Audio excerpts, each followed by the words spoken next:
Hello friends, welcome to my YouTube channel. তাহলে friends, তুমি দেখতে পাচ্ছ যে একটা কোয়েশ্চেন দেওয়া আছে, if 144 0.144 equals to 14.4 by X, find X. এখানে এক্স বার করতে বলেছে। এবার আমি সহজে অপশনটা বলতে পারি যে অপশনটা হবে ডি। বুঝতে পারলে? এবার আমি কী করে বলে দিতে পারলাম, এটা আমি ট্রিকটা তোমাদের শেখাবো।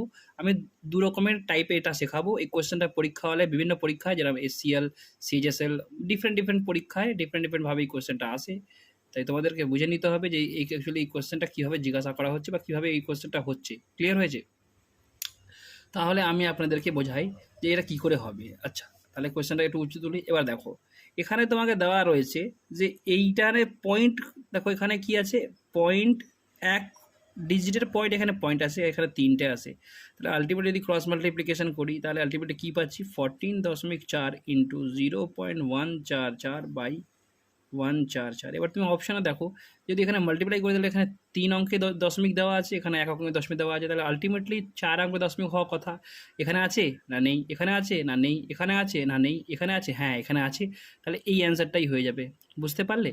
তাহলে এই ধরনের ভিডিওর জন্য মানে এই ধরনের যদি অঙ্ক শিখতে চাও শর্ট ট্রিক, তাহলে তোমরা আমাদের ইউটিউব চ্যানেলটাকে ফলো করে নাও, ফেসবুক পেজটাকে লাইক করে নাও।